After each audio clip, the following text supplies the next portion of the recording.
Hello, and welcome to the Being Human podcast, where we explore what it means to truly be human, physically, mentally, and spiritually. We upload an episode of this podcast every single week. So what are you waiting for? Hit that subscribe button. You do not want to miss any of these episodes. On this episode of the podcast, I sat down with Arran Aro.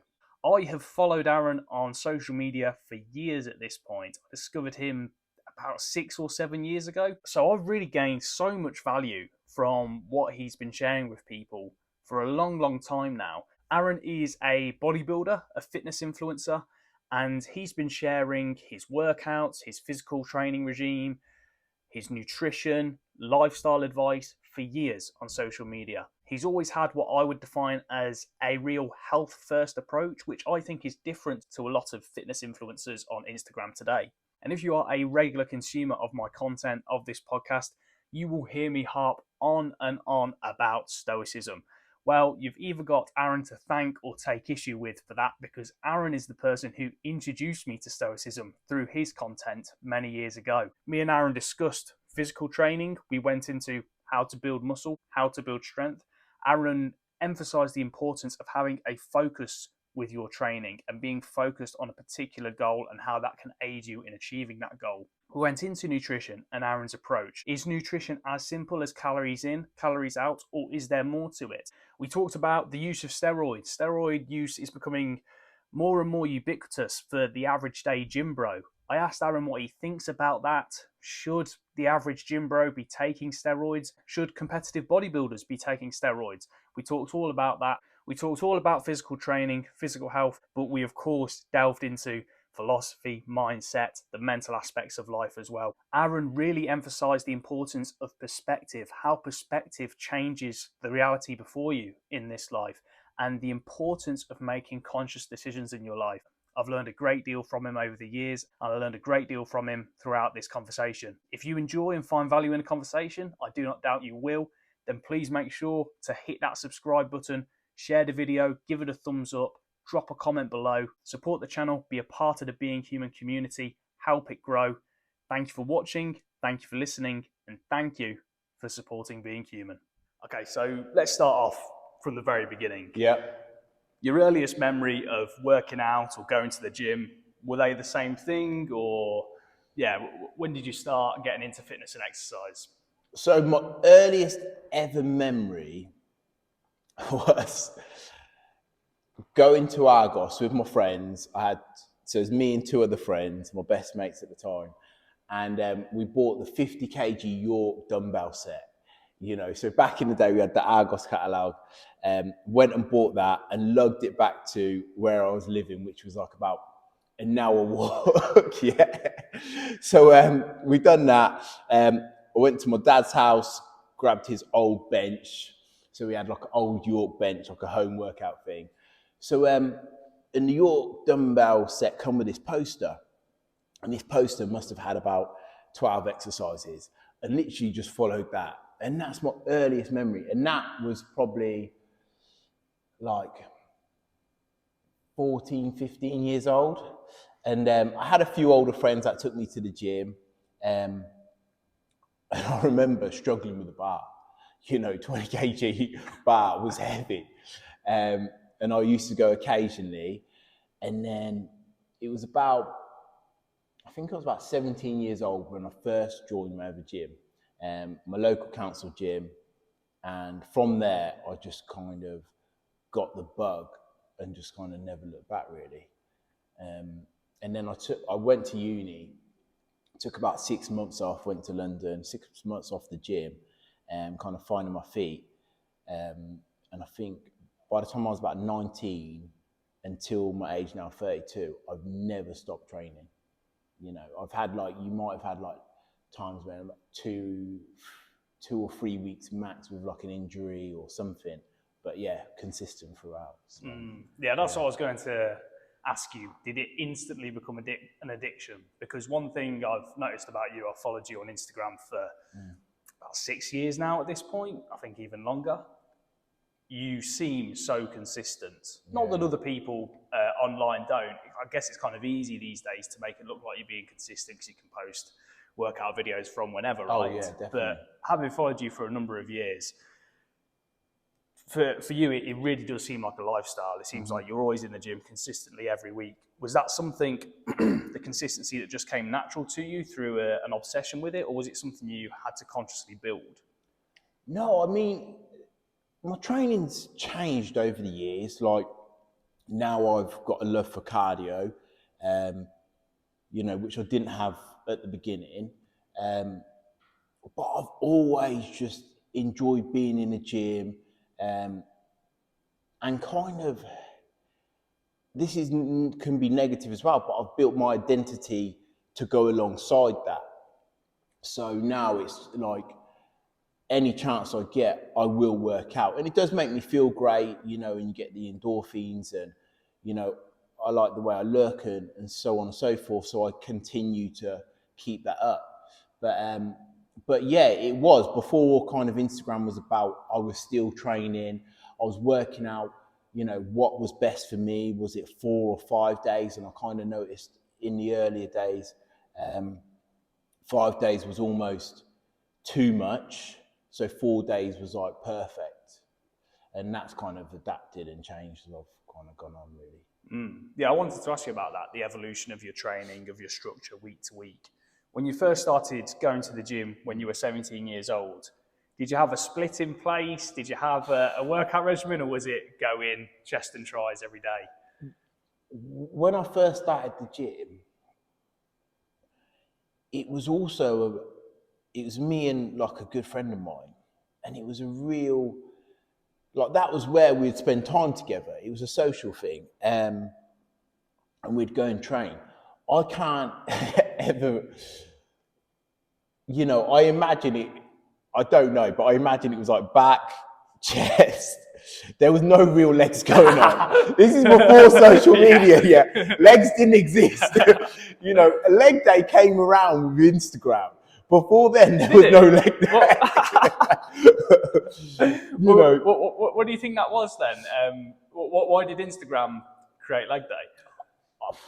I guess because like, Instagram was the first time you would take pictures of yourself, like, right, okay, you know, and then obviously people would point out, freaking out, you're like Johnny Bravo.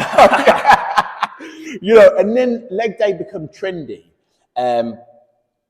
you know, and I think that's what brought in leg day with Instagram. But before that, no one really, you would do like a squat occasionally, you know, and I remember like the early days of like people trying to do a squat and it looked terrible, you know, it was all like on a Smith and it was just all over the shop. But it was all about like chest. And I remember even when I was young, I could do like 40 kg dumbbells, like chest press. It was just like, yeah, that was easy to me kind of thing. And doing heavy kind of shoulder press. But yeah, there was no leg day when I started the gym, I'll be honest with you. And there was no real plan. It was like you would go to the gym, it was like, oh, we'll train this, and we just got on with it. It wasn't until I started training really on my own, and I would do a lot of research, and it was just like the very basics of going on the Opti Nutrition website and just looking at Steve Cook's plan, and just trying that and following that, and you know, and chopping and changing. I remember those days. Like, you used to have to go onto websites to find like articles published. No one does that anymore. No one does that. It's all on TikTok and Instagram. Yeah. I mean, now, this is way before. Like, I don't even think I had an Instagram at this point. It was literally going onto a website, finding an article, like you said, and saying, oh, they've written their workout and what they're doing, and it following that. Or does that work for me? Does that exercise? You know, do I see any benefits of that exercise? And then chopping and changing. And what I love about the gym, it was even yesterday, I was doing an exercise and someone copied me. But what I love about the gym is that you should like go and talk to random people. And if you see someone doing something, you should like try it and copy it. And I think that's what's great about the gym. Like, it should be a place of learning as well and discovering and being, oh, that guy's doing that. I'd like to do that. I'm working that muscle. I'm going to put that in. And that's what I'd done when I was younger. It was learning off people who'd been in the gym for years and and various people, and it is a community, so it should be seen as that. It should be going over to people, hey, I like what you're doing, and so on and so forth. But yeah, that's how I kind of learned it. It was going through articles, blogs, taking out workouts, and then learning off like various older people, what are they doing and stuff. And then you kind of form your own little, workout and get on with it, really. So, what were the goals when you first started out? Was it, I want to get strong, I want to get big? I feel like they're both kind of just natural male instincts, right? We want to be able to lift heavy weights and we want to look muscular. Yeah. Was the original goal as basic as that? And then where along the line did that change, if at all? Yeah. When I first started, I mean, these are the days we had CDs, yeah? So like on the CDs, I would have my 50 Cent, and back in the day, it had his like physique on on the CD. Yeah. And I was watching MTV Base and seeing LL Cool J, and that was kind of my desire to look like LL Cool J. LL Cool J had the same frame as my dad, so I did kind of aspire to almost. When I kind of was aware, my dad, like teenager, my dad wasn't training anymore, but people used to tell me, oh, your dad, was big and all this kind of stuff. I didn't think he was ever really like strong in the gym. I don't think it was that, but he was big. He had the big frame, and that's where I've kind of got it from. So I did. I wanted to look like my dad. I wanted to look like LL Cool J. So for me, it wasn't about necessarily how much I could lift. I've been maybe through little phases of that, but for me, it was always about how I look in the mirror. And it still is today. It's like it's always been about how I look in the mirror.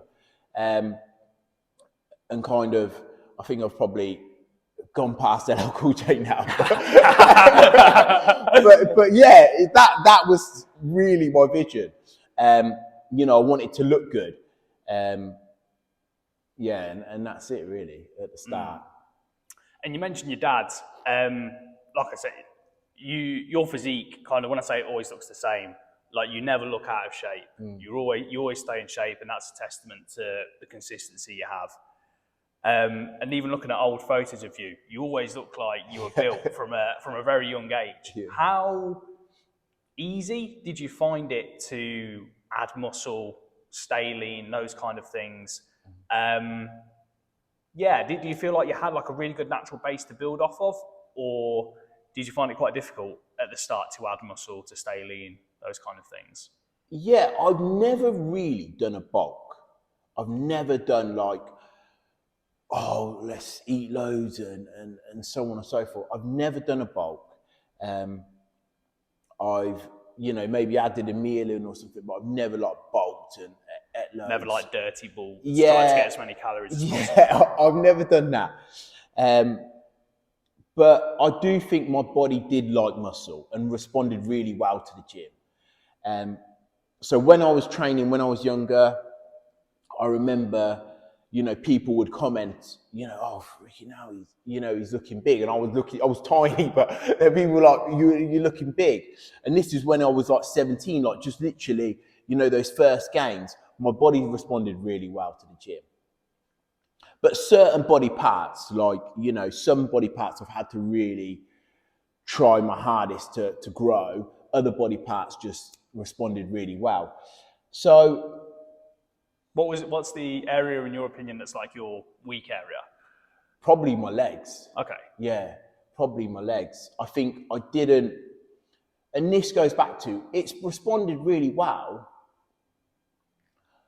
but I also think I've trained quite hard. I haven't gone in the gym and just like touched a few weights, not pushed myself. I've always had that mentality of pushing myself. And I think that's where people forget, like going to the gym is not going to do anything if you're just going there and just picking up a few weights and moving them. That's not going to do anything. You do have to put the graft in. And I think that's what I've always had. I've always had that kind of drive to like, okay, cool. If I can lift that weight easily, let's go up. you know, where I see a lot of people can be too comfortable in the gym, you know, and I've always pushed, and I think that's why my body's kind of responded, because I've always been like, let me push it. You know, I don't think you can always push it more, you know, and I've got friends that like, you know, are almost insane the way they like drive, you know. But I think I've always trained hard, and I think that's what's allowed me to kind of build the physique I've got, really, is the fact that my body has responded well, but I've also like stimulated it by really training hard, you know. Do you think intensity is the number one factor when you're lifting for muscle growth? Do you think intensity is more important than the duration of your weightlifting workouts, even necessarily, when I say consistency, not consistency, the frequency week to week? Do you think it's more important to have 3 really intense lifting sessions a week than, say, 5 at a bit of a, you know, still intense but lesser intensity? Yeah. I think so, because, you know, we're in a gym now. I've managed the gym. I've been working in the gym since like probably 12, 13 years now. So I've seen loads of people come in and train. I've seen loads of people not change. You know what I mean? You know, and this is not being horrible. They've just come in the gym with their friend, they've worked out, you know, and I've probably gone through episodes and times where I've just gone through the motion. You know, I've gone through, you know, it might look impressive to you, but maybe I'm not really pushing myself as much as I could be. You know, I think I've been guilty of that. So I think intensity is extremely important. Like, you know, if we're going there and we're just going through the motion of like, you know, 5 days a week and the sessions aren't intense, we're not going to achieve those same results. The results, you might look okay because you're kind of keeping a little pump going on, but you're not achieving them same results. I've seen one lad, you know, come in here, and his body is not what you would say, like he didn't have the frame for it. And he's had so many crazy intense sessions and built a significant physique, you know.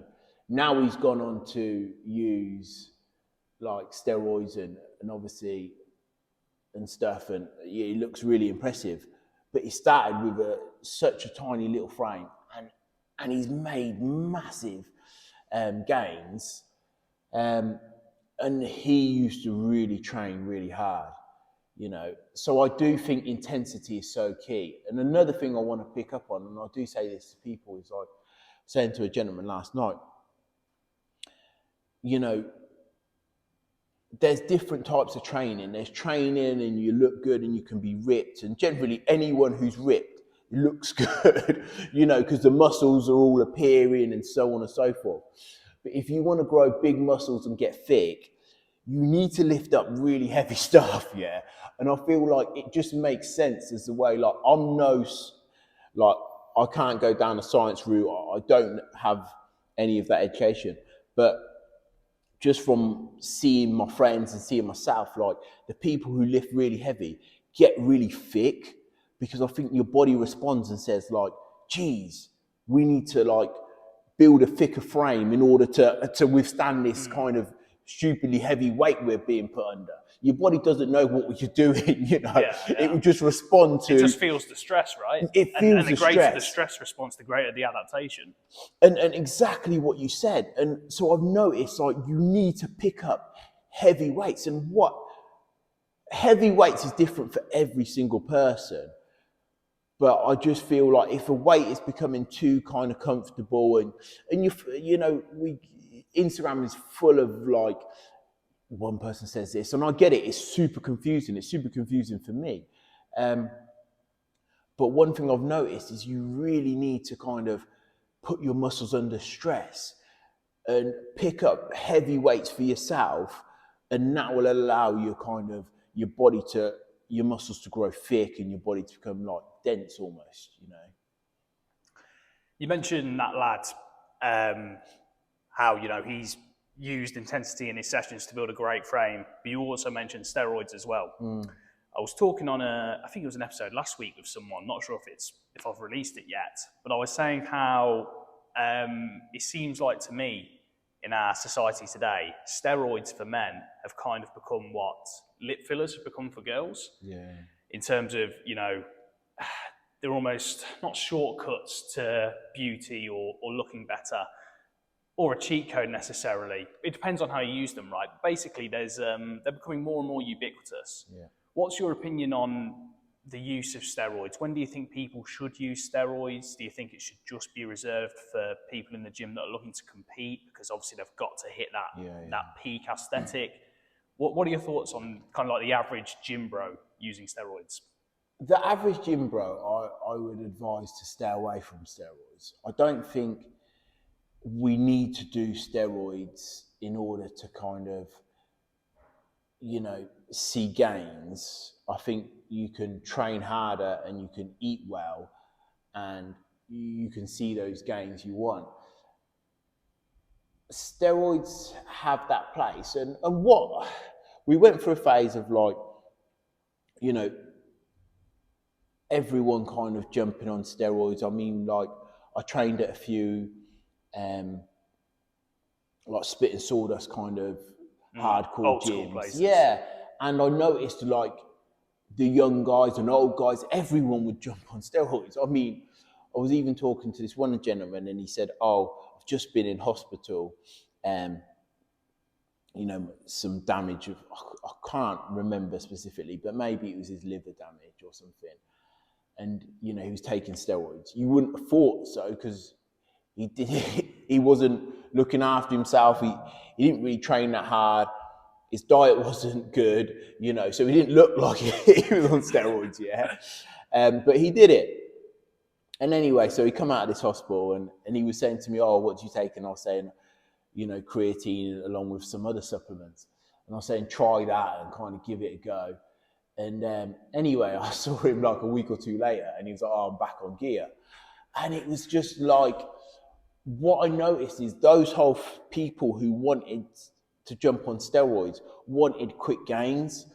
And I think people thought that was the answer. And don't get me wrong, like, you know, like, I've like Googled every fat burner there is and tried a load. And I've taken, you know, with natural supplements, there's a whole thing of like, they don't work and so on and so forth. But I've probably taken everyone you can buy in the whole freaking market. Literally everyone, everything you can buy. And I get it, you know, people want quick gains. But I think with the gym bros, it's like, please don't do it. Do you know what I mean? Like, please don't, like, damage your body and damaging, like, you know, your chances of having children. And then I've seen things of, like, you know, people taking steroids for a long period and then coming off and then, like, being depressed because that's what it can do, and, like, you know, suicidal and all sorts of things like this.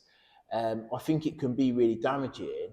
You know, someone who is looking to compete, what I would tell them to do is, if they're like adamant on doing it, is like go and speak with someone with like a wealth of experience, someone who's generally been doing it probably since they were 20 and now is like 40, 50, 60 years old. But yeah, that's what I would kind of say. But the average gym bros, I would say leave it alone. You know, fix your diet, fix your nutrition. If you want to get stronger, like add in more calories, add in an extra meal, you know, train harder, have a program and follow it. Like, get someone who's like can program, you know, whatever your goal is, if it's strength, get someone who's really experienced in kind of strength building program, write your program, pay for that instead of paying for steroids, and go down that route. If you want to build like hypertrophy, get someone who's got great experience in that and go down that route. Like, whatever it is, go down that route. And then if you get to an elite stage, then, or want to be elite, like you said, competing at a high level, then of course you're probably going to go down that steroid route. And again, you do it safely, you know. And they talk about this thing, TRT, testosterone therapy and stuff like that, replacement therapy. And I hope, because I know in like the States and in various countries, they've got clinics and stuff like that. I really hope it's something they bring into the UK. So those people who are like, I've noticed my testosterone is on the floor and stuff, and if that's been through diet or lack of exercise or whatever it is, go into a clinic and speaking to an expert. I think that's what needs to happen in the UK, really. But gym bros, like, my advice would be stay away from it. Do you know what I mean? Well, that's it. It's not necessary, is it? Unless you've absolutely maximised your physique, your strength, your athleticism through all of the, the natural methods, training hard, diet, sleep. And then even then, you've got to ask yourself, is it just so I can look better in the mirror? And maybe, you'll have a really long, deep think about that, and you'll think, yeah, I want to go on TRT so I look a bit better in the mirror. But I don't know. To me, it seems like, for me, that wouldn't be a good enough reason. You know what I mean? It would be, I want to compete at the highest level possible to even the playing field. Everyone else is using it. If I want the physiques that they've got, I'm going to have to jump on it. And then the other element as well, like you said, is the gym bros that are doing it, they don't have like medical professionals behind them. They're not getting their blood work done. That's the other element to it as well. The people that are competing, the people that are professional athletes, whether it's in bodybuilding or any other sport, that are using these substances, they've got doctors, they've got a team behind them that are monitoring them to make sure, everything's in check as much as possible. They're helping them when they're coming off the TRT, so they're not, they're minimizing that risk of decreasing their fertility and all these other things that are cascading down from that. So I'd agree with that. I just think with the average gym bro getting on TRT 8 weeks before Ibiza, I just think it's a ridiculous method, right? Yeah. Get in the gym, train intensely. And even at a competitive stage, like, really think about it, because, for a little medal or something like that, like, you've really got to think about it, because, we are seeing these big bodybuilders drop down, over the last few years, it seems like there's been a lot of, like... There's been, quite a few prominent names, haven't there? Did Joe... What was his name? The guy that passed a few months ago, Joe, someone. I don't know if you saw that. He was insanely jacked, insanely ripped. God, I'm trying to remember his name. Something like Joe Asthenics or. Oh yeah. And they said he had a heart condition. Yeah. And that was the reason why. And I mean, I can't really speak on it like I know, and I'm certainly not a medical professional. But it seems to me, okay, he had a heart condition, but I'm sure the fact that he was on all these substances as well increased the risk of him having that heart episode that led to the ultimately fatal incident. He was fairly young. He was very young. I think he was only about 30. He was young. I mean, and this is the issue. I do believe, like, he may have underlying conditions, but these things do not help, And one thing I've noticed through friends, because even when I competed and did various fitness competitions when I was younger, like, all my friends, they were all on gear, and we was on like a group chat, and they would be all on gear and stuff like that. And a few of them are still competing now. And one thing that I know, like, is they try different steroids, they up the amounts, and it's crazy. Do you know what I mean? How far do you go? Exactly. You're always going to, human nature, we're always going to want to keep climbing and climbing. Yeah. And that is scary. And even the young lad I talked about, who, like, when we was talking about the intensity, he's taking steroids now, but I think he's only like 22, 23, and he hasn't even done his first competition. So I don't know. So much room to grow before he, needed to go on steroids, right? Yeah, but you've got to think of it like, if he says, okay, cool, like, I'm going to do this for the next 5, 6, 7 years. That's a long time doing steroids. You know what I mean? Yeah. It's a long time, but again, I don't have too much knowledge in it. So, yeah. But again, you know, people talk about there is safe ways of doing it and so on and so forth. But yeah, I think with doing it competitively, your instinct is thinking, let me up the amount, I'm guessing. Do you know what I mean? Yeah. Rather than doing it because you need to for a health reason, you know, I'm sure it would just be like if anything, you was taking any kind of tablet for a health reason, it would just be like a maintained dose, wouldn't it? Yeah. So, yeah. You mentioned a few moments before natural supplements like creatine, those kind of things. Do you have like a top 3, say, natural supplements you'd recommend taking to help build muscle? So I kind of went to aspartic acid. I kind of take on and off. I'm not taking it at the minute, but now I'm taking a load like tribulus, fenugreek, boron. Not many have heard of. I started taking boron recently because I read about how it can help your testosterone levels naturally. Yeah, so boron I take, you know, twice a day. Vitamin D. But yeah, fenugreek, tribulus. I haven't heard of those before. You've got macaroon. At the minute, I'm taking like a concoction of a load, because for me, I've always done natural, like a natural testosterone booster. At the minute, I'm taking like individual, like you can get like ones and you can buy and it's got like a load in, but very small amounts. Like it might have a small amount of boron, a small amount of various other bits. Where now I'm taking them like individually. And I'm not taking like only taking like one in the morning and one in with my evening meal. But again, being natural, I think there's no harm in taking a supplement that can help you, just give you, it might be minimal 3% or 5% edge, but yeah, I don't think there's any harm in it, you know. And I think as well, a lot of these do have other benefits other than just boosting your testosterone as well. So like you get, you know, other benefits as well. Yeah. So well, even just from boosting your testosterone, people, you know, the first things people think about is, oh, testosterone stronger, bigger, but it's, you know what I mean, improved sex life, improved energy, vitality day to day. So even just from that one element, you get so many potential benefits, right? Oh, massively. And I think also like in our diets now, you know, forget the testosterone. I take a load of like vitamins and that for health, because I think in our diets, like, you know, the fruit and veg is sprayed with pesticides and all that kind of stuff. So, and it's not the same fruit and veg that was 30, 40, 50 years ago. So like it hasn't even got the same nutrients. So like you think, oh, I'm eating this because it's healthy, but it's not be healthy. It might just be like a carb just because there's nothing in it.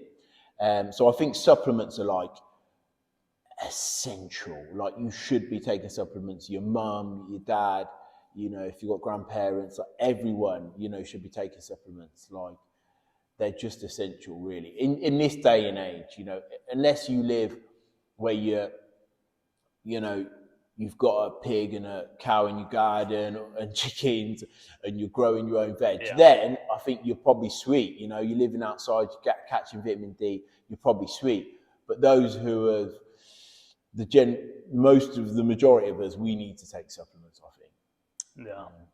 Have you tried Tonkat Ali and Fedogia agrestis? They're two that are kind of well hyped at the moment. Yeah. What are your experiences with those? See, I tried those two and I didn't see like anything like significant.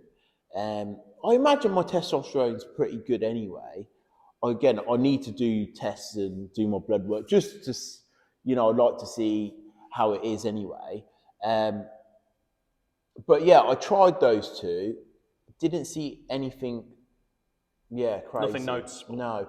What I'm doing right now, things are moving in the right direction. But then also, I think, again, it goes back to this thing, because I'm focusing on getting stronger. It's weird, you know, as human beings, we are incredible. And whatever you focus on, like you go towards. So like, you know, if someone's focus is, you know, work and money and so on and so forth, the likelihood is they're gonna, you know, earn more money and so on and so forth. You know, if your focus is on becoming the best ballet dancer, you're gonna improve. You know, you're gonna improve. You might not be the best in the world, but you're gonna get to a good standard. You know, if your focus is on like getting stronger, you will get stronger. You know, you got to put in obviously the work that goes along with it. But this thing is incredible. You know, I've started focusing on like squat. I didn't bench for like a long time, but squat, bench, and like deadlift, and getting stronger.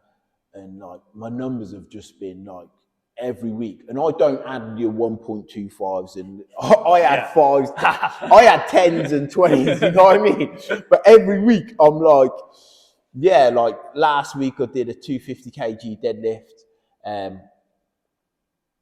and this week I'm thinking 260, but then I'm thinking 260 is only 5 kg, so maybe I should do 10 kg. So, do you know what I mean? Because 5 kg is only small. Like, so I'm thinking going up to 270. So I'm going to try that tomorrow. And I think even getting it in your head, you know, and when you wake up in the morning, you've got to have that, like, I'm getting that, you know, and, you know, your whole thing and get excited behind it and all that. I think I've got it. And then same like I did a two. I don't really try and do 1 rep maxes, but at the minute, like I want to get stronger.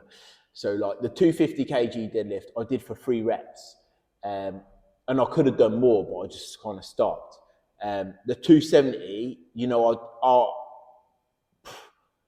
I'll try and do for a few reps. You know, I won't just do for one.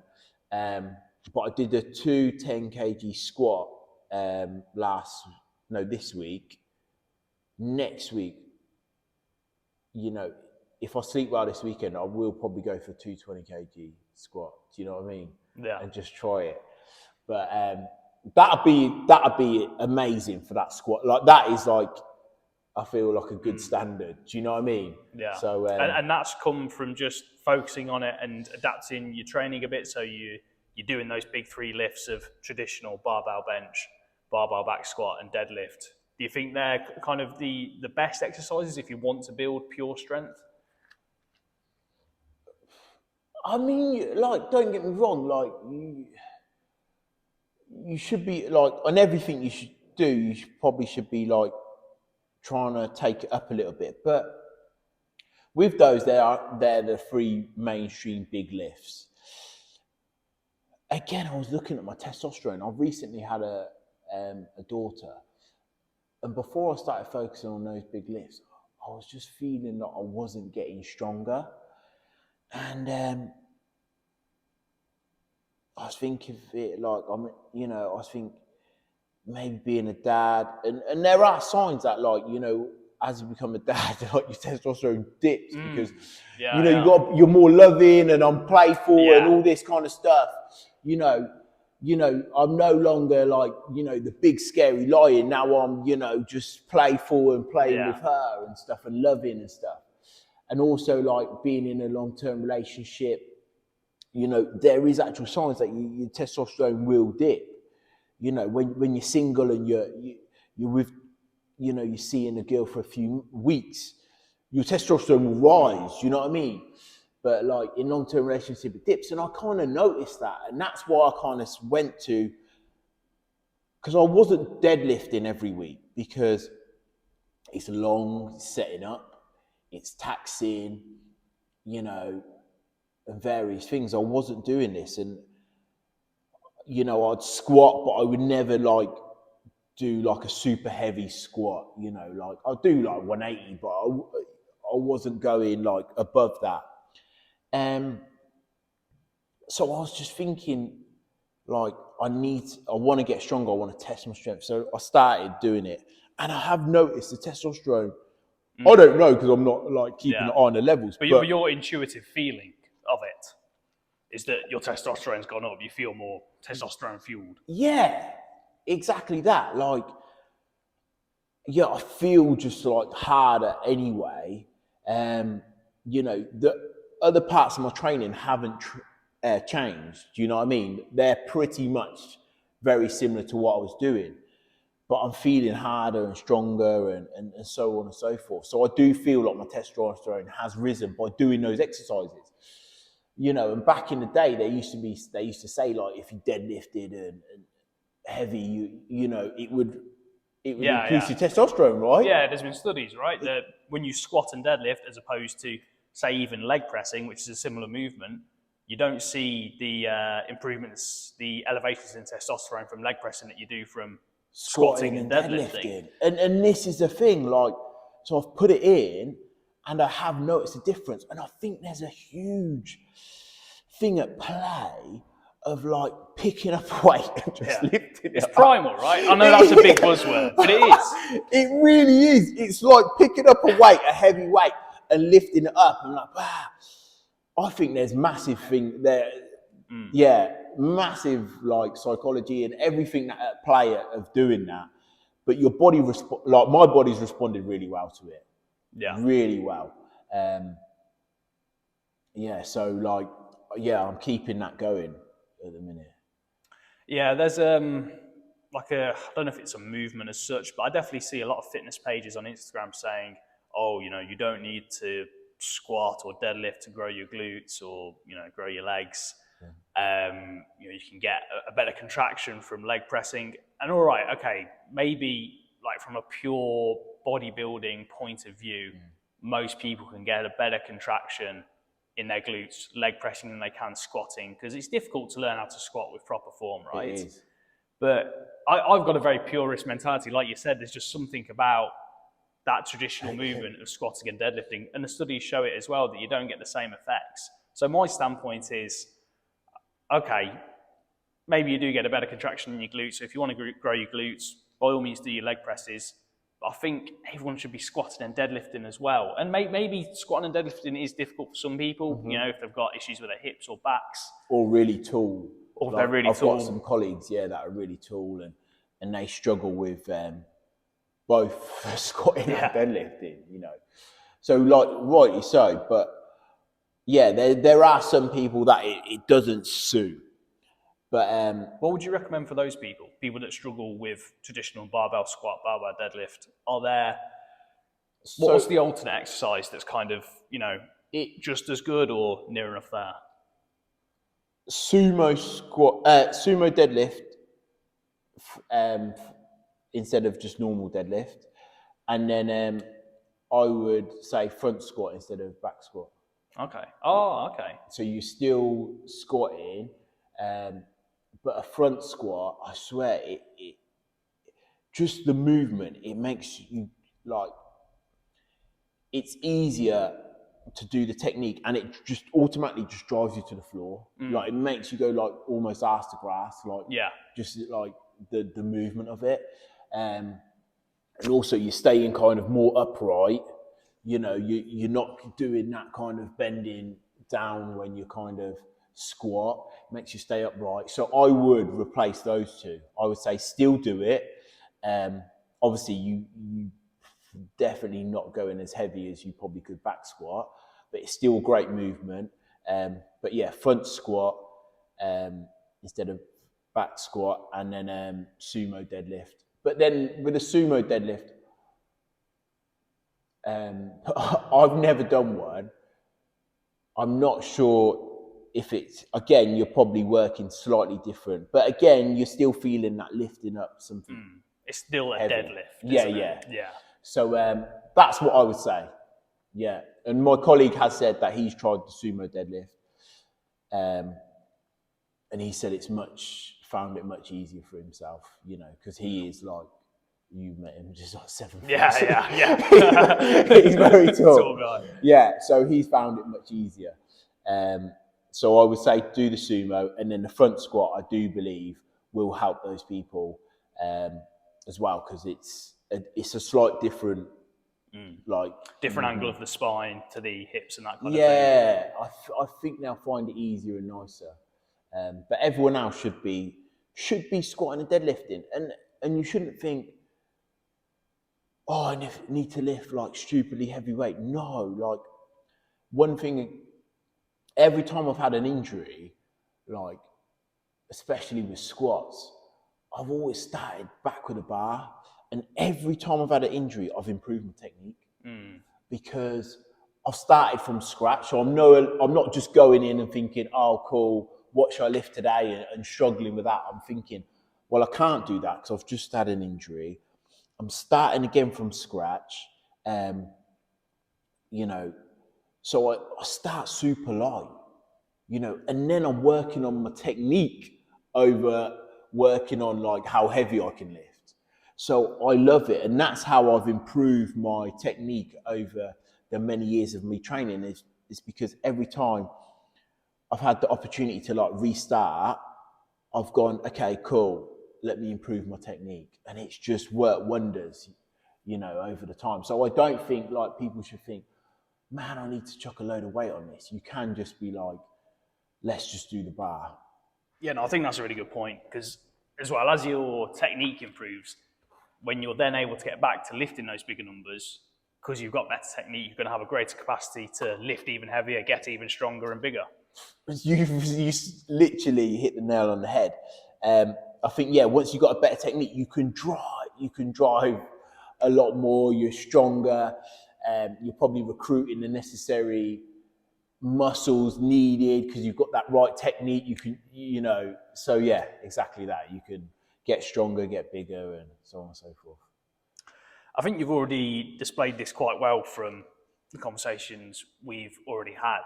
But one thing I want to kind of specifically kind of endorse about your approach to training and your approach to your lifestyle is that you're very health focused. That's how I'd categorize your approach. And that's different from a lot of other fitness accounts, fitness influencers on Instagram who are kind of, you know, get as many calories as possible so you can build as much muscle as possible, get as strong as possible. Yeah. We've already touched on, you know, the steroids and performance enhancing drugs.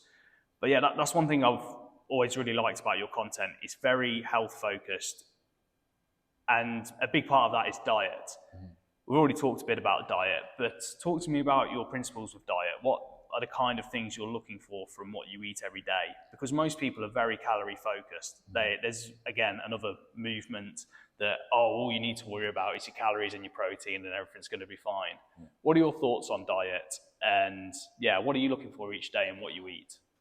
I mean, this is going to be like controversial to like all the rubbish out there. Like that whole like calorie thing is a joke. You know, if you're eating a Mars bar, you look like a Mars bar. You know? Yeah. And that's being real, you know, and not saying you can't eat a Mars bar. I do eat, you know, stuff. Yes, sorry to interrupt because the first we're talking about before we started recording, when I first started watching your content, and it was a vlog you did with mutual friend Ash Kane. Yeah. And you and him were in Mackey's before you went to the gym, and he was trying to put a McDonald's chip in your mouth, and you wouldn't have it. And he was like, "This guy does not eat." He's like dialed in with his diet. He does not eat any junk food. So yeah, do you have the McDonald's chip every now and then? Yeah. So like at the minute, like as I said earlier, I've got a daughter. So like, but even like before my daughter, like Monday to Friday, it's the same food, same like. I cook all my food from fresh. I don't eat like any processed stuff, no pre-made, nothing. Everything is fresh. Monday to Friday is good. Weekends, relax. So weekends, you know, I'll eat chocolate, I'll eat, you know, burgers and all that kind of stuff. And just super relaxed, like Sunday roast. And then we, last Sunday we had Sunday roast, and then we had ice cream, and I think I had Ferrero Rocher in my ice cream and stuff like that. And like I just relax on the weekend. But Monday to Friday is golden, and I eat clean from breakfast till night. I won't touch nothing. If someone brings in like any kind of chocolate or sweets, I will literally not have it. You know, a few members have brought in like brownies, and I'll put it in my freezer or my cupboard, and I'll save it to the weekend. I will not touch it in the week. So in the week, it is absolutely no exceptions. Yeah, there's no exceptions. Yeah. No exceptions. You know, I will be kind of frustrated if I have to go to some sort of family meal function. Yeah. And I have to eat something. I know what you mean, because especially when I'm cutting weight for comps, it's like, this guy's got a birthday on a Thursday. Like, the cheek of it. You know, so I'm not saying it's for everyone, but that's how I am. But I've seen people like go on, cut weight, and they're doing this whole like calorie counting stuff, and they're still eating crap, you know, because it's within the calories. Yeah. You know, like, you might lose weight, but I still think you look crap. Yeah. Mm-hmm. I don't think, you know, like, I think you need to, you know, eat clean and eat good food to really look good, you know, to be honest. And then there's the health benefits of, like, you know, I can't eat a pizza and then go and train. I can't. I have to eat clean in order to perform well. You know, like, it's that age-old saying of, you don't put the wrong fuel in a car, do you?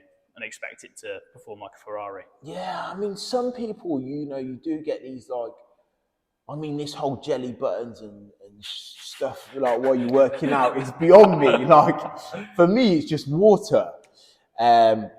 You know, and I'll have an apple or a banana if I feel like I need some energy beforehand. But yeah, this whole jelly button thing and stuff, like, these people see it on social media, and then they're like, oh, I like jelly buttons. Yeah, that's even better. I can eat it while I'm working out. And it's like, when we're working out, shouldn't we be trying to get, like, healthier? Or, like, the jelly button thing is like, we're probably eating more than we're burning. Yeah. Again, going back to intensity. Some people, if you're not training with intensity, you're probably not even burning off your jelly button. You know, so, yeah. But I am, like, an avid supporter on, like, eat clean food, like whole food, you know, eat vegetables, eat carbohydrates, eat meat and stuff like that. Yeah. What are kind of staple meals in your diet? So for someone that's, you know, wants to start eating healthier, wants to go beyond the calorie counting, but isn't quite sure what kind of meals to eat on a day-to-day basis, what are your go-to healthy meals, like a healthy breakfast, healthy lunch, healthy dinner kind of thing? So for me, pretty simply, I literally always have, like, oats for breakfast. I mix in protein powder, sprinkle, like, banana and blueberries on top and some nuts and stuff. So that's breakfast. And that generally is I'd probably eat that 360 days out of the year. Do you know what I mean? Even when I'm, like, away, I generally eat that 360 days out of the year. There'll be, like, 5 days where maybe I don't eat that. So that's breakfast. Lunch is usually, that's when I'll have, like, chicken. Generally, like, chicken and rice, or today I've got chicken and pasta. I'm not a huge supporter of pasta because it's really modified, but because of the gluten and that kind of thing. Yeah, but also it's like, I feel like, you know, we should really eat what we can go and, like, pick up or like, you know, hasn't been manufactured, where pasta's extremely, like, it's processed, right? Processed, right? Yeah. So, but yeah, so, you know, chicken and rice, and then for dinner, you know, I generally do eat steak every night, with broccoli and either rice or mash or sweet potato or something like that. Yeah. And that tends to be your meal structure, the traditional 3 meals a day. Yeah, you know, I used to eat more, like, and now I've tried to. So now in the evenings, I've been having avocado on toast with, like, 4 to 6 eggs, before, like, the last meal of the day, just to get, like, an extra meal in. But yeah, I mean, yeah, I think I could probably as well add another chicken and, like, rice in, like, the middle as well, which I might do, you know. But that's what it is at the minute. Switching over now to social media. We've already talked a lot about social media. When did you start doing Instagram, so to speak? And I suppose when you started, I'm guessing it wasn't even a thing, right? It wasn't doing Instagram. It was probably just posting a bit on Instagram of what you were doing in the gym. Was that how you started, or did you kind of start with the intention of, I'm going to document what I'm doing, like share my advice with people? Where did it start off? It really just started with taking a few pictures. I mean, how it kind of exploded was, I was working in a gym and there was a magazine, and it's an English guy, Ryan, I forget, mixed race guy, Ryan, I follow him. But anyway, I saw a magazine and he just competed. And I kind of thought, yeah, like, I could do that. And then I kind of thought, I want to be able to show my kids when I'm older. Like, before, phones were really bad quality, really bad photograph quality. But I was like, I want to show my kids when I'm older, oh, that's what your dad, looked like, kind of thing. So I thought, let me do a competition. So I've got like proof, and a photo to go along with it.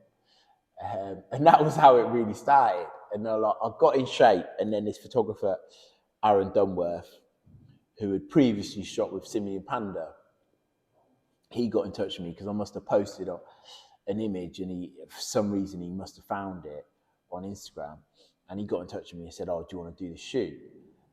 So I was like, yeah, that'd be cool. Like, just a couple of weeks away from my competition, that'd be really cool. Did this photo shoot, and then, of course, like, he was telling me, like, a bit how to pose and taking these like good quality photos. And then Simeon Panda was obviously on his evolution of growing and becoming who he was. So anyway, obviously I posted one of these images, and Simeon Pandas liked it, and then that's just shot the image through the roof. Really? Yeah. I can't think of how many likes it got, because we're talking many years ago, but it got a considerable amount of likes, and it could have been 900 or 1,000, but it went up, and that then come with the followers. And then that's when, like, my Instagram kind of like grew really. And then I kind of, and then I did this competition, and it was at the NEC. What were they called before Arnold? I forgot what they were called now. It's like where Gymshark was discovered and stuff. I forgot what they were called. Oh, Body Power. Body Power. Yeah. So I did a competition at Body Power, and I did 2 in the same day. And one, I won first place, and the second one, I come second. And actually, I met Simeon Panda that day, because he was one of the judges for one of the competitions. Oh, really? Yeah. So I won one and come second in another.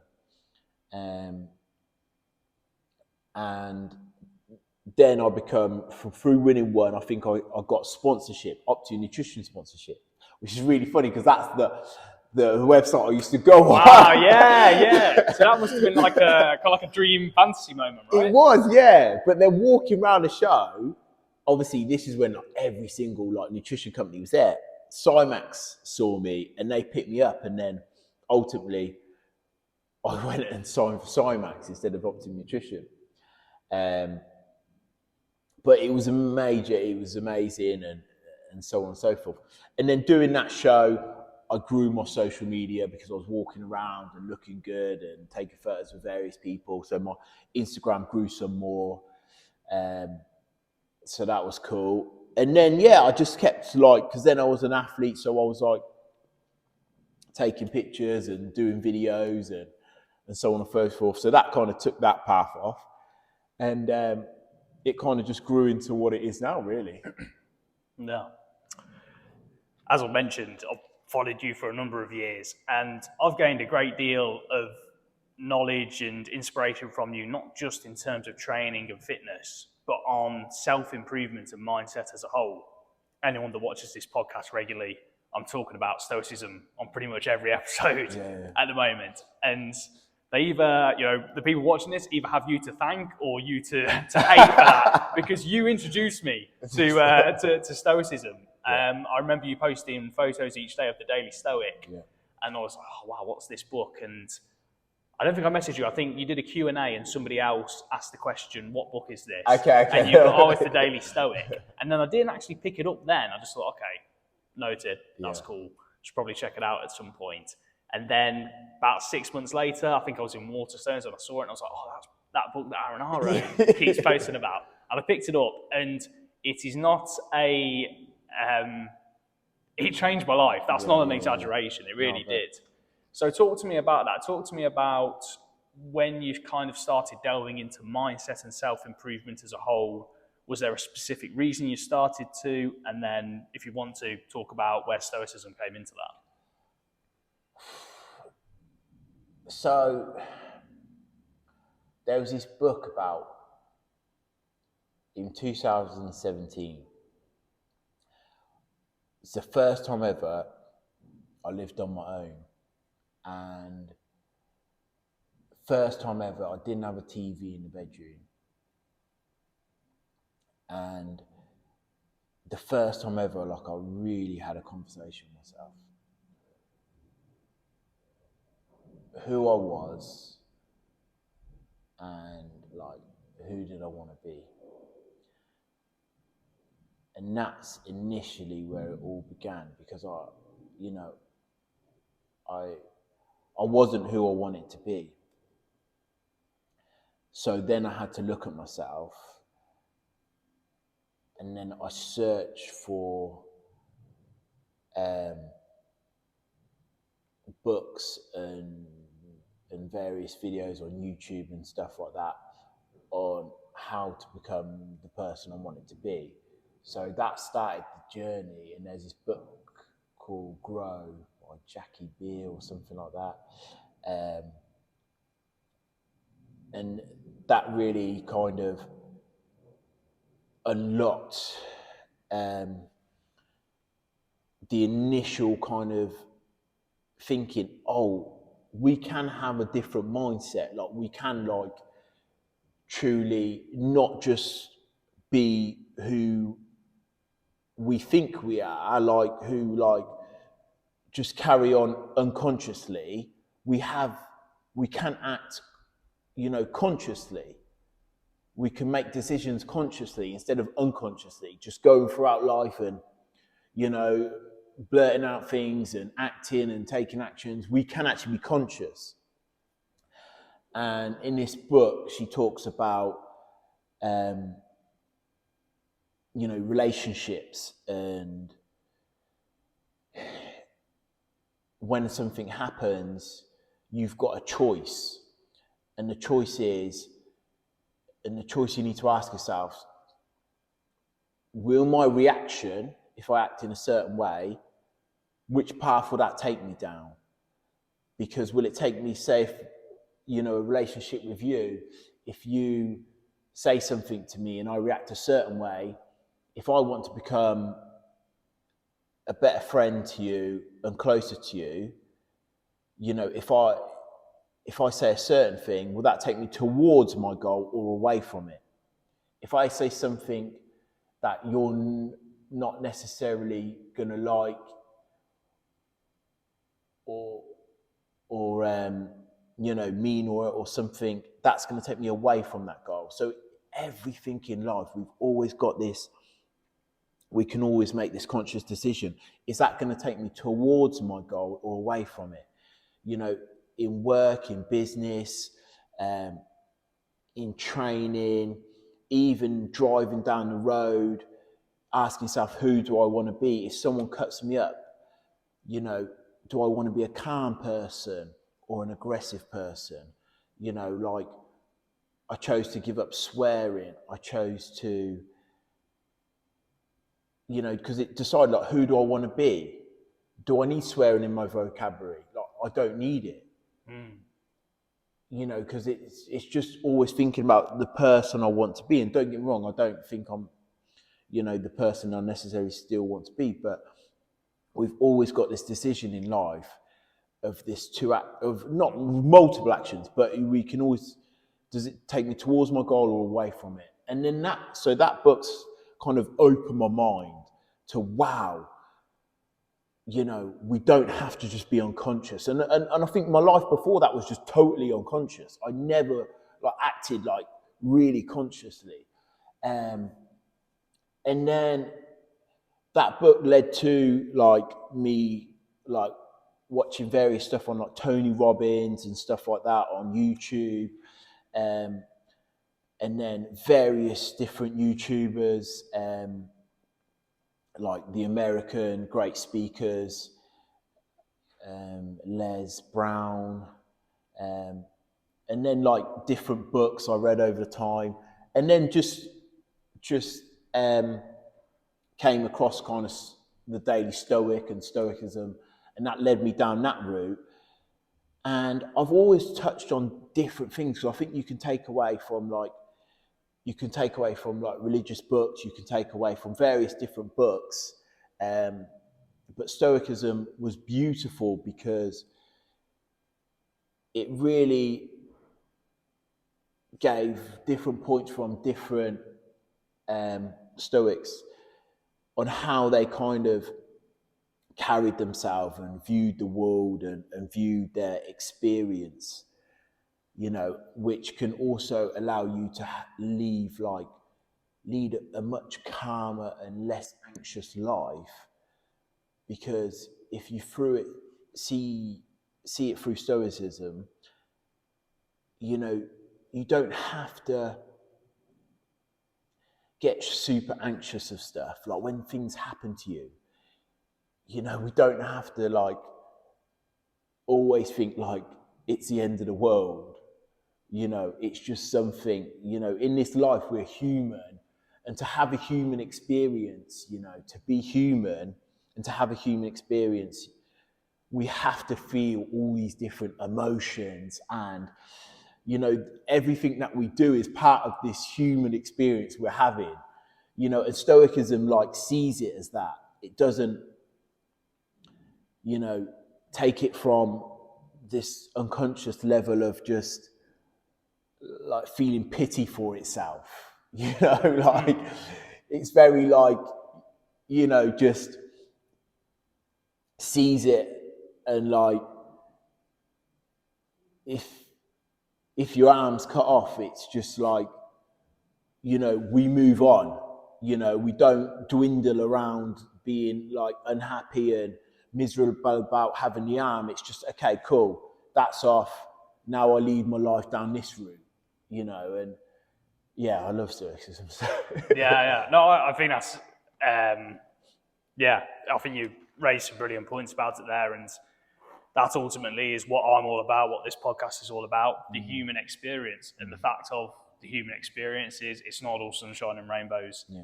There's pain, there's sadness, things go wrong, sometimes horrifically wrong, but it's how we deal with that. Because at the end of the day, we can't change the human experience. No. I think we kind of try to in this day and age, in this world. And some of that is good. Obviously, modern medicine, how many lives has modern medicine saved? How many ailments has it cured? But at the same time, there's always going to be a limit. There's always going to be problems that we can't solve. And when we can't solve a problem, we've got to deal with it. And we either dwindle on it, like you said, or we go, I've got another arm. Or even if I don't have any arms, you know, there's still a way, and we've still got to go on. So yeah, on a personal note, thank you for introducing me to Stoicism, because it really has changed my life. Yeah. And it will change anyone who reads it and absorbs it. It will change their life. It's so powerful in just, like you said, this is a human experience, yeah. We're born and we have to die, yeah. So those things we cannot change. Everyone around us is going to die. Yeah. When they die, you know, it's not up to us. You know, so all those things is just part of the human experience, you know. if we only knew joy, we wouldn't know it for joy, would we? You know, so you need to know sadness, and you need to know all these other things. They're all part of the human experience.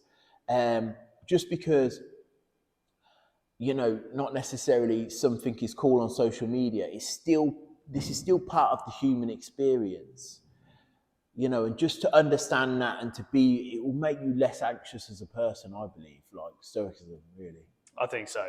It did wonders. You know, I used to, you know, have many moments, many periods of anxiety.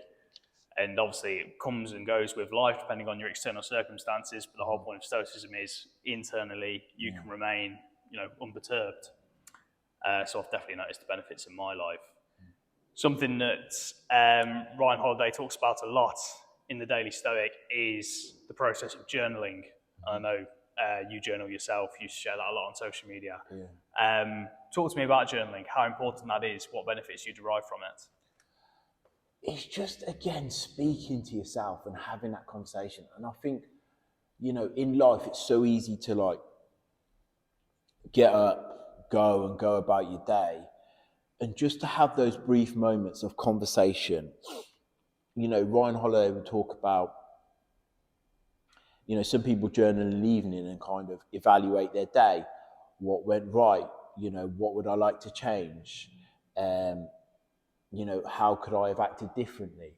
You know, so there's different parts, you know, like I would just speak to myself, and journaling's good. And I always would write,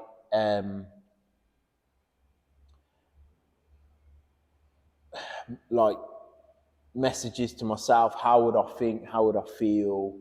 What aspirations would I have?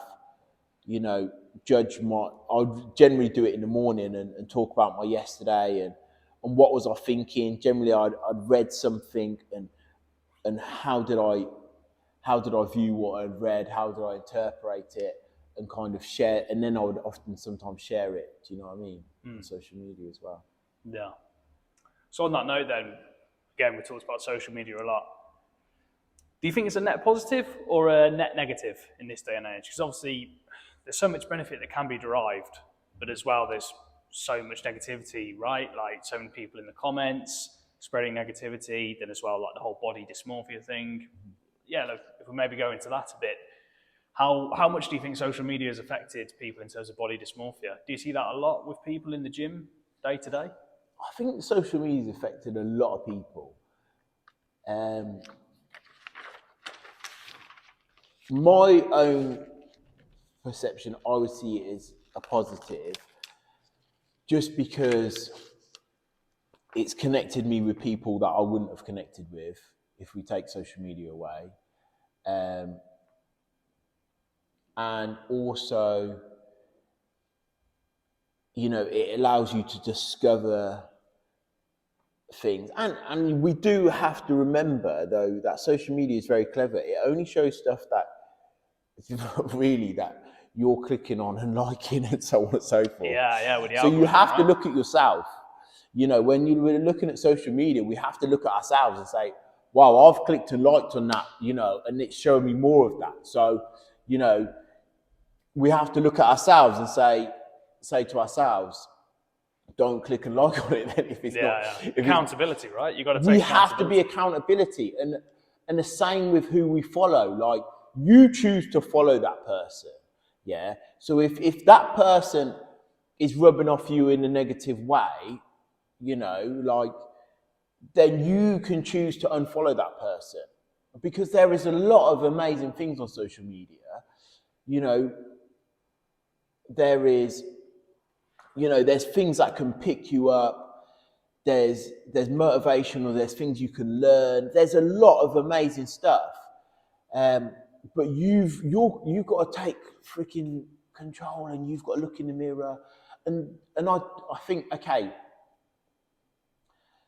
the younger people below a certain age, I think obviously we can't ask them to look in the mirror and take control. So I think, okay, that needs to be controlled.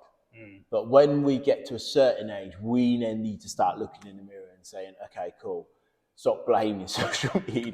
Yeah. Look in the mirror and think about yourself. Do you know what I mean? The whole negative comments thing and so on and so forth. Again, like, I think,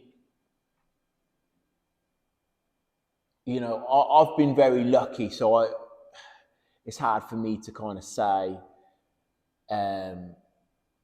But then you go back to Stoicism and everyone's allowed their view, and also, you know, you can see it as, you know, if someone says to me, like, one of my videos exploded recently, and people were saying steroids and stuff like that, but you can also see it as a compliment and say, fair play. You know, when I was younger, I would probably look at myself and think, freaking hell, that guy's on steroids.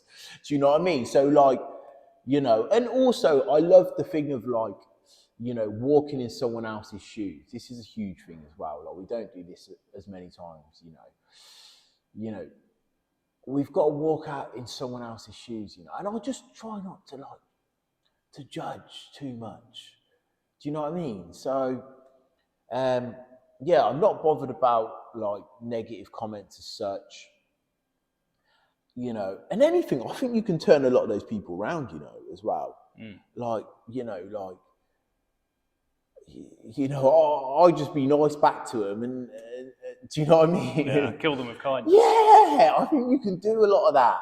Gary Vee says, you know, we need those negative comments, you know, and those people are allowed their views. You know what I mean? Like, they should be allowed to say what they view. So, yeah, but then again, I'm blessed. I haven't had anything too crazy to deal with. So, but yeah. No, you raise a good point with that. I think probably the reason for that is because you have, in my opinion, a very positive message that appeals to everybody. You know, you don't really go into anything that's divisive or controversial for the sake of getting likes and views.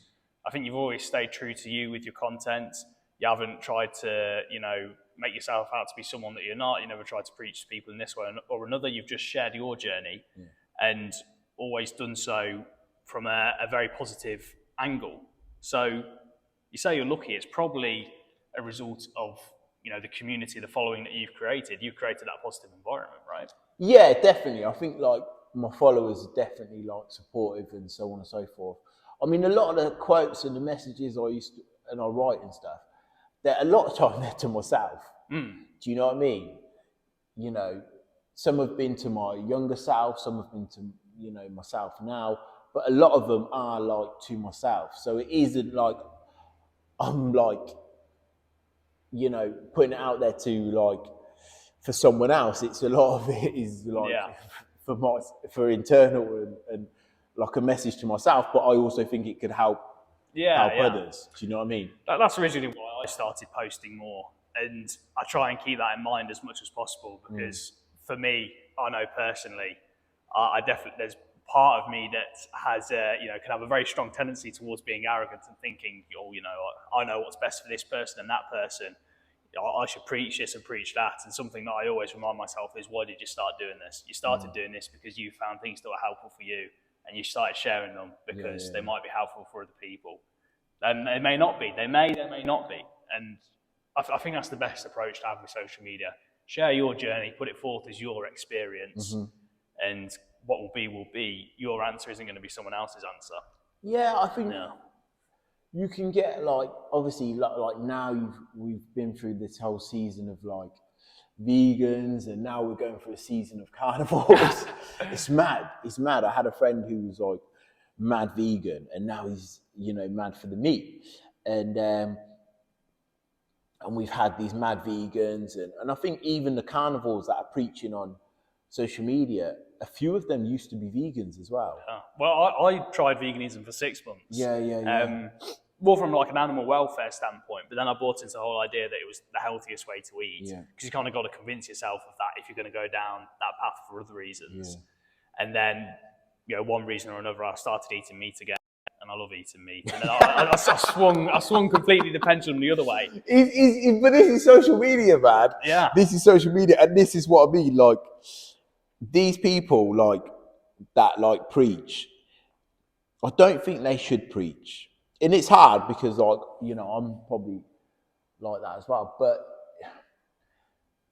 we shouldn't preach. Yeah, we should just say, okay, cool, this is what I'm doing and this is why I'm doing it. Take what you will. But like when like obviously these people now go in this mad thing about oils and stuff like that. Oils are in everything, man. And you know, people don't understand this, but you've got to die of something. Like it's like people think with some people think we're like it's like, oh, cool, if we don't do this, we're not here to live forever. You know? Yeah. You know, we've got to pass.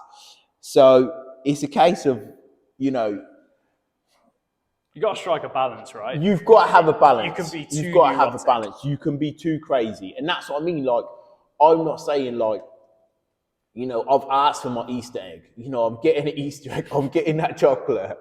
You know, I eat crap, but I just balance it because, again, going back to, you know, a goal setting, my goal is to look in the mirror and be like, cool, like I like that. So you know, and I want to perform well, I want to be healthy and so on and so forth.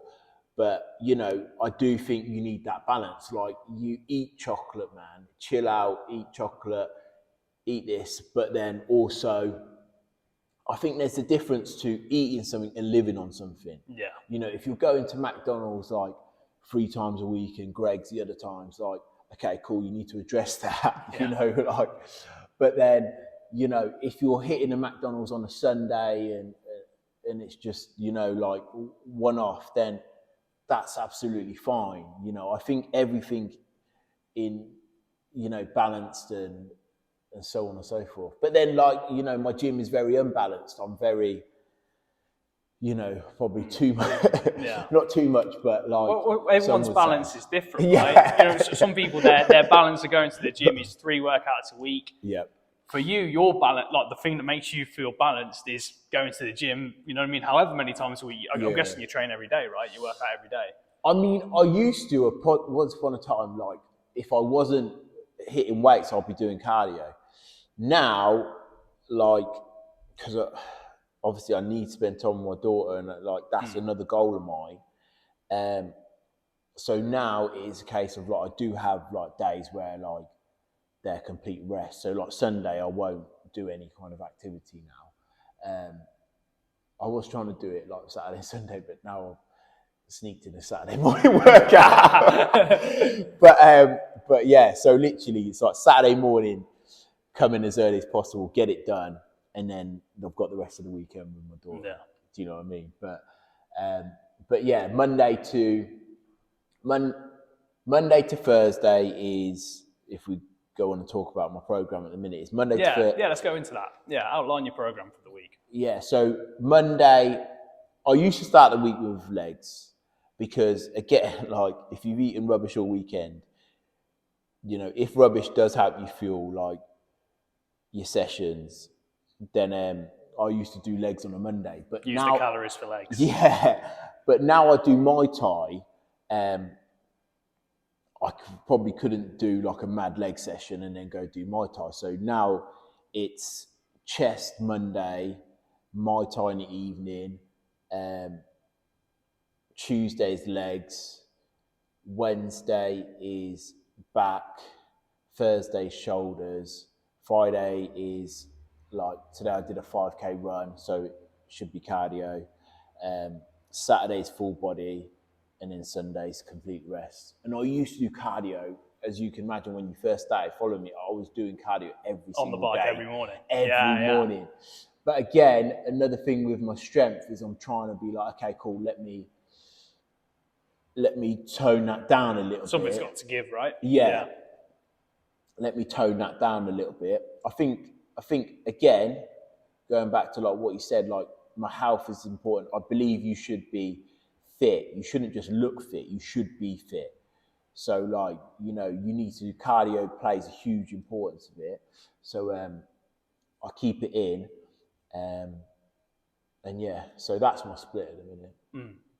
Have you noticed you've had to adjust your calories, or it's more difficult to stay lean now that you don't do the bike every morning? So, because to just kind of outline to people who don't know what we're talking about. You used to do 60 minutes on the watt bike every single morning, right? Yeah. So on my spin bike, I literally had one in my spare room, and every single morning, without a doubt, I swear, even on Christmas Day, if I wasn't running, like 'cause sometimes I run, I'd be on my bike. Yeah. Like that used to be 365 days a year. And it was awesome because you feel great. You start the day, you're warm, you're everything, you feel great. And you used to do some abs afterwards, right? Yeah. I used to do abs as well after. But yeah, I did that a lot. But I felt, and then I was intermittent fasting for a long time, and I felt the cardio and intermittent fasting, I felt my strength go like this. So that's why I've stopped intermittent fasting, and I've toned down on the cardio. Just to kind of help my kind of strength go back up, really. Yeah. Nothing comes for free, right? You can't be the strongest man in the world and at the same time the fittest and you have the most stamina. No, yeah, exactly that. And what you said, have I messed with my calories? No. I've actually tried to eat more calories. Because the focus is strength. Focus is strength.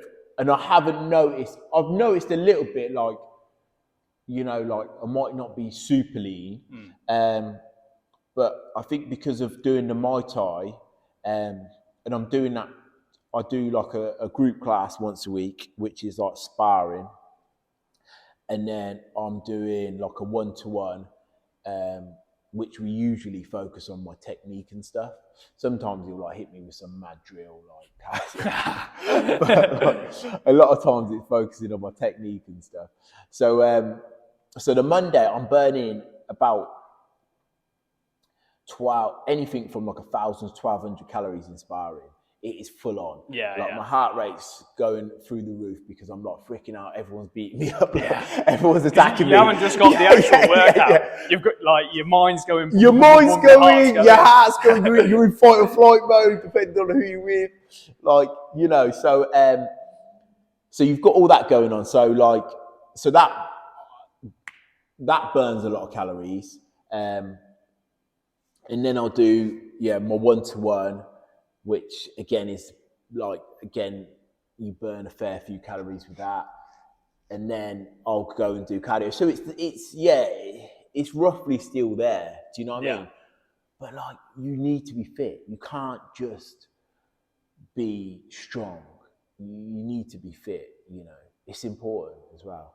Yeah. So some quick fire questions now. Some quick fire questions and a couple of deep existential questions to finish. Yep. But first up on the quick fire, if you can only train one muscle group for the rest of your life, what muscle group is that going to be? Probably going to be back. Yeah. I thought you were going to say back. I don't know why. I thought it was going to be back. Yeah. I love training back. And I think it would actually leave you in half decent shape, Yeah. I think it would. A lot of big movements. One form of cardio to train for the rest of your life. So cycling, running, Muay Thai, can only choose one.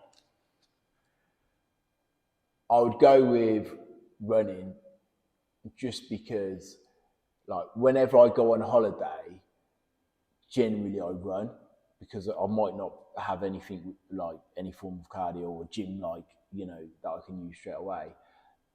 And it's a really nice way to see an area, see a city. It's amazing. And also you've got to think of this is Stoicism as well. Like, this is a blessing that I can run. At one point, I'm not going to be able to run. Yeah. If I'm dead or I'm old and I won't be able to run. So it's like, you can do this now. Why don't you take advantage of it? Do you know amazing what I mean? feeling, isn't it's it? amazing. You can go out there, you can run, you can go and stuff like that. You can be with your thoughts. It's a meditation as well, depending on how you run. But yeah. One type of protein to eat for the rest of your life. So basically one meat. Is it going to be chicken, beef, or is it going to be eggs? What's your one protein to eat for the rest of your life? It probably would be beef. Yeah, steak. Yeah. Yeah. Is that just from a taste perspective or the nutritional profile as well? I think it would do you wonders. you know, I think there's probably more nutrition in a steak than probably like a chicken breast. Anyway. Yeah, you've got a better micronutrient profile, haven't you? I believe so. I think it would actually, like, you've got good fats in there, you know, you've got the protein, you've got creatine and stuff like that. I think it would actually do you quite well. One cheat meal to eat for the rest of your life. So you can't have it all. You know, it's either going to be a burger or a pizza. What's your one cheat meal that you have to have? Well, you don't have to have, but you can only have for the rest of your life on that weekend. That is super tough. That is that's the toughest one, right? that's the toughest one. That's a hard one. Geez. Yeah, let's go with. I mean, ultimately, it'd be like a Nando's, like with like chips and stuff like that, Yeah, and probably trimmings. All the trimmings, you know, the coleslaw and everything.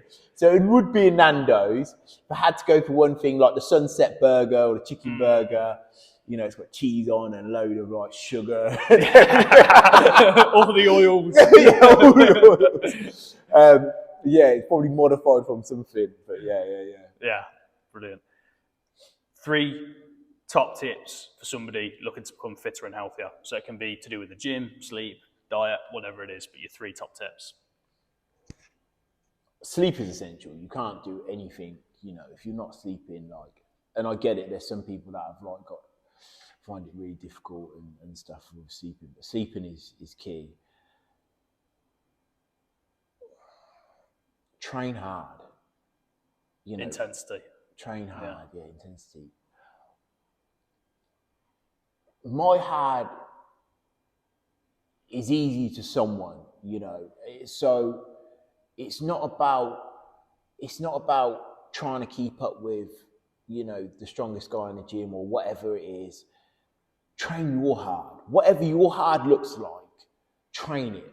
If it means like, you know, I really struggle to kind of like go up and add weight. I get that, you know, some people really struggle with that. You know, to like keep getting heavier and heavier. I get it. Some people struggle with it for one reason or another. Do supersets, giant sets. I want to see you train hard. There's a level of like intensity you can bring to a session. Yeah, do that. If you weren't involved in fitness, if you couldn't have a job surrounding fitness, what do you think you'd do?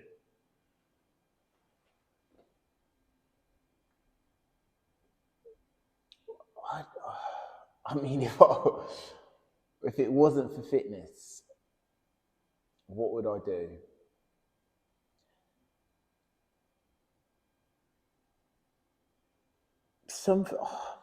Making an impact on someone's life.